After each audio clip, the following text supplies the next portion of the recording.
Olá, meninas! Vamos começar a nossa luta contra a compulsão? Bom, para a gente lutar e vencer qualquer batalha, a primeira coisa que a gente tem que fazer é o quê? Conhecer a nós mesmos para saber quais são as nossas armas e, principalmente, conhecer os nossos inimigos. Então, antes da gente dizer como nós vamos vencer a nossa compulsão, nós precisamos entender o que é compulsão. Compulsão é normalmente ela surge leve, ela é um processo inconsciente, portanto, não culpe nem julgue aquele que você acha que é compulsivo. Mas é um processo inconsciente quando uma pessoa busca um prazer imediato. Ela tem a necessidade de um prazer ou de um alívio imediato. E por que ele se torna compulsão? Porque ela está numa situação de tristeza ou de estresse, ela busca aquele mecanismo de compensação, aquele mecanismo dá a resposta, que é o prazer imediato, a sensação de alívio, de sorriso, e o que acontece?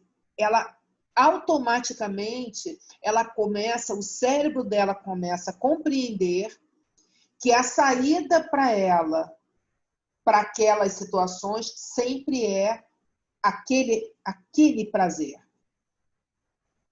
Porque o trabalho do cérebro é facilitar tudo na vida da gente. O nosso cérebro, ele quer cuidar de nós, ele quer que a gente esteja bem, ele quer que a gente seja capaz, ele quer que a gente não sofra. Então, o que acontece? Se você começa quando, por exemplo, está nervosa, come um chocolate, e aquele chocolate, quando você come, ai, que delícia, que prazer, o teu cérebro começa a te direcionar para o chocolate quando você está mal, porque ele não quer que você fique mal. Isso é compulsividade. É uma vontade inconsciente, é um prazer momentâneo que te gera compulsividade. Por quê? Porque quando ele acaba, ele sabe que não acabaram os chocolates do mundo. Então, se aquele prazer acaba, ele diz para você, olha lá, tem mais chocolate ali, come mais. E aí você vai, come e se sente feliz de novo. Aí quando acaba aquele momento de prazer, o que você faz? Você vai lá e pega de novo outro chocolate. Então, assim, existe diferença. A gente agora falou, eu dei o exemplo da compulsividade alimentar, mas a gente não vai falar só dessa, porque são muitas. Mas é preciso a gente entender também que existe diferença entre compulsividade e gula. Nem todo desejo por doce, por comer, nem toda gula é compulsão. Então, a gente vai entender, a gente precisa ter, para começar qualquer conversa, aquela coisa que eu falei lá no meu primeiro vídeo, que é o autoconhecimento. É você aprender a olhar para você e entender se você tem problema, e se você tem problema, qual é o problema. Você precisa se conhecer, entender o que está acontecendo com você, para você poder lutar para ficar bem. Ninguém entra numa guerra sem saber quem é o inimigo, quais são as armas que você vai usar, porque senão você já entra vencida. Então, a primeira coisa que você tem que fazer é buscar o autoconhecimento. Se não fez ainda, faça um mapeamento emocional. Olhe para você, se conheça.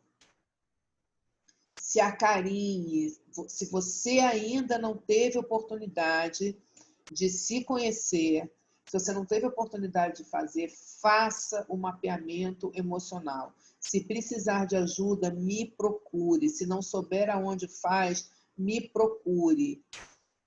Isso é um processo cuidadoso, mas isso é feito numa única sessão.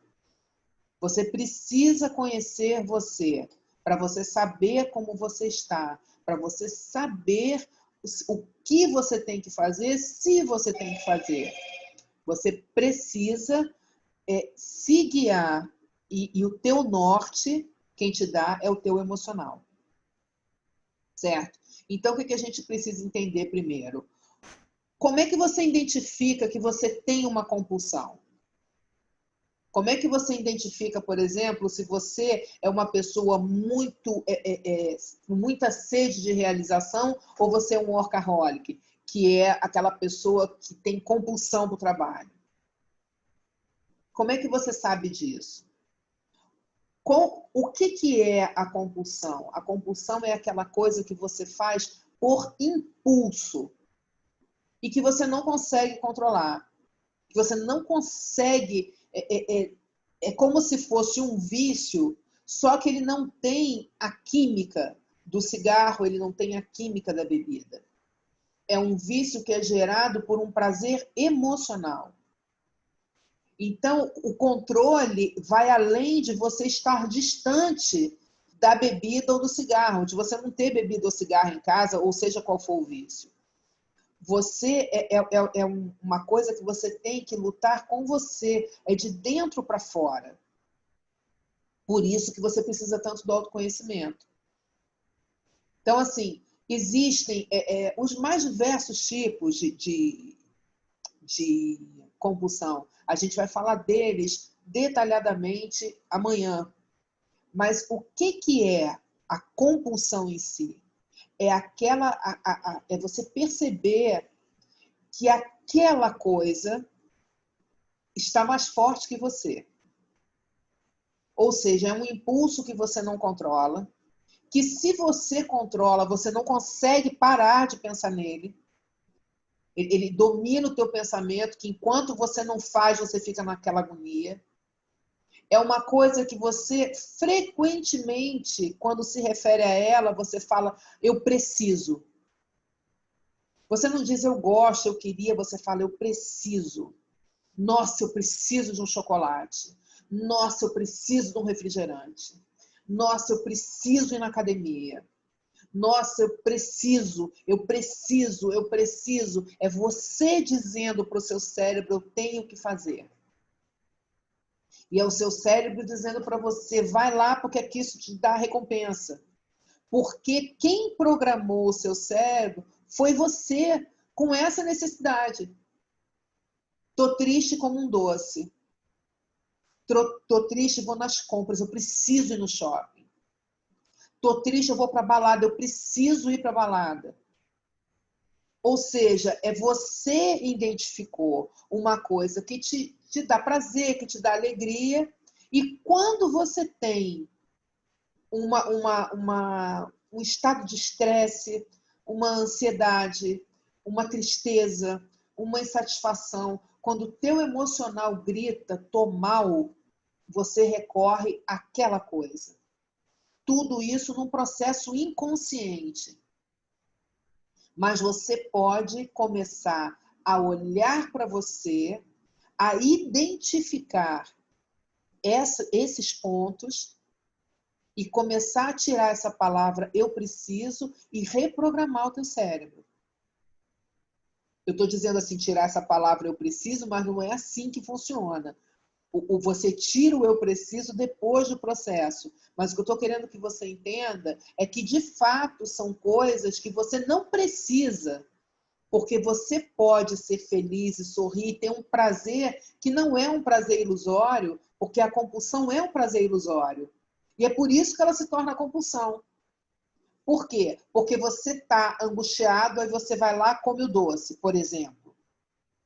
Aí você tem aquele prazer de 2 minutos, 3 minutos, 5 minutos, 10 minutos, daqui a pouco aquela angústia volta. Aí você vai de novo à busca de bala, à busca de chocolate, à busca de outro doce. E aí você come, aí você tem aquele prazer, aquela delícia, só que aquilo é momentâneo de novo. E aí quando passa, você vai lá novamente. Então, a compulsão te dá um prazer e um alívio ilusório e momentâneo. E vira um círculo vicioso. Uma coisa que você vai procurando, que você quer ter mais e mais e mais e mais, só que você não resolve a causa. E a causa é um transtorno emocional, que você não se deu conta, mas que você precisa se dar. Porque como é que você vai se libertar da compulsão? É você enxergando quem você é hoje, o processo que você está vivendo e vislumbrando quem você gostaria de ser e quem você seria liberto desse cárcere que é a compulsão. Porque não se iluda, a compulsão é uma prisão. Por quê? Porque ela sempre tem consequências. Sempre. Até mesmo para o workaholic que diz assim, não, pô, mas o workaholic tá trabalhando pra caramba, mas tá ganhando muita grana.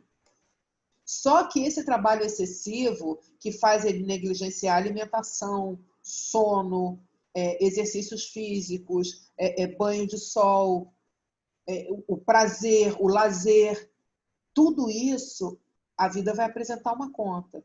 A saúde vai apresentar uma conta. Os relacionamentos vão apresentar uma conta. Então, toda compulsão tem consequência. A compulsão alimentar tem a consequência não só da obesidade, que isso seria o de menos, se com a obesidade não viesse o diabetes, os problemas de colesterol, as apneias noturnas, os problemas de circulação, os problemas cardiovasculares. Então, a gente não está aqui falando de beleza, porque aquele pessoal que sofre com a vigorexia, que é a compulsão por exercícios físicos, aquela pessoa que é alucinada e tem a compulsão pelo físico, de fazer exercício para ter muito vigor, essa pessoa também vai ser prejudicada, porque a natureza tem um princípio básico que é fundamental. A exceção do amor e do bem, do senso de justiça e da retidão, tudo demais sobra. Guarda isso com você. Então, trabalho demais sobra, e o que sobra é resto. O que sobra é que transbordou, se transbordou, sujou em volta. A única coisa que quando transborda não suja e não estraga é amor e bondade. Senso de justiça, solidariedade, isso quando transborda é maravilhoso. Mas o resto, quando transborda, olha uma panela de leite no fogo. Quando ele ferve e transborda, olha a confusão que faz no teu fogão. O trabalho que dá para limpar, a perda do líquido que você ferveu e que caiu, que você não vai poder usar. Então, percebe que tudo demais sobra. Então, a compulsão sempre tem consequências. Aquela pessoa que é compulsiva por compras, que ela encontra prazer indo nas lojas e comprando coisas que às vezes ela nunca vai usar. Porque é muito comum isso acontecer. O compulsivo comprar e depois aquela coisa ficar no armário e nunca ser usada. Mas essa compra pode ter sido a gota d'água na vida financeira dessa pessoa. E o mais terrível da compulsividade é que a compulsividade ela vem destruindo lentamente, porque ninguém dorme magro e acorda gordo. Todo mundo, assim como emagrecer é passo a passo, engordar também é. Então você dorme num dia com peso, no dia seguinte você acorda com meio quilo a mais, 800 gramas a mais, 100 gramas a mais, e quando você se dá conta, você está com obesidade mórbida, você está com problemas cardiovasculares, você está diabético, você está hipertenso. Assim como aquele que tem vigorexia, que tem malha demais, aquele que está indo além do que deveria, e muitas vezes, nesses casos, sem um personal training, sem acompanhamento de um profissional que tenha sensatez e que tenha a sabedoria de dizer para ele, olha só, por hoje acabou, por hoje chega. Essa pessoa vai ter lesões musculares, vai ter lesões nos tendões, vai ter lesões no joelho, pode ter lesões a níveis metabólicos, mulheres que param de menstruar, porque isso afeta o sistema hormonal da mulher. E aí, quando para de menstruar, mexe em todo o hormônio feminino, faz uma bagunça danada no corpo. Aqueles que são workaholic, como eu já falei, que trabalham demais, têm perdas na saúde, têm perda nos relacionamentos, tanto nos familiares quanto nos relacionamentos interpessoais, tem perda de vida. Porque do que vale você trabalhar tanto e não ter tempo de usufruir dos benefícios do teu trabalho? Tem aqueles que são viciados em jogo, que às vezes se metem em encrencas terríveis. Porque assim como os que compram, os que jogam têm muita despesa. E também é importante ressaltar que uma compra não vai levar ninguém à falência. Uma ida ao shopping não é capaz de destruir a vida financeira de uma pessoa. Mas a sucessão de compras no shopping, na internet, nas amigas que vendem joias, roupas, sapatos, bolsas, bijuterias, isso pode sim, de 10 em 10, de 20 em 20, de 100 em 100 reais, destruir a sua vida financeira. Dívidas de jogo podem destruir famílias. Muito além da sua vida, pode destruir o seu lar, a sua família. E é por isso que você precisa estar atento para entender o que é a compulsividade, para entender as consequências da compulsividade. Amanhã nós vamos falar dos tipos de compulsividade e vamos falar dos sintomas mais profundamente. Eu sei que aqui eu já pincelei muitos, mas amanhã a gente vai falar exatamente como você pode identificar se você é compulsivo em alguma coisa. Certo? Estamos juntos amanhã, na luta contra a compulsividade. Ou melhor ainda, na luta a favor da liberdade. Vamos sair desse cárcere juntas. Eu estou com você. Beijos.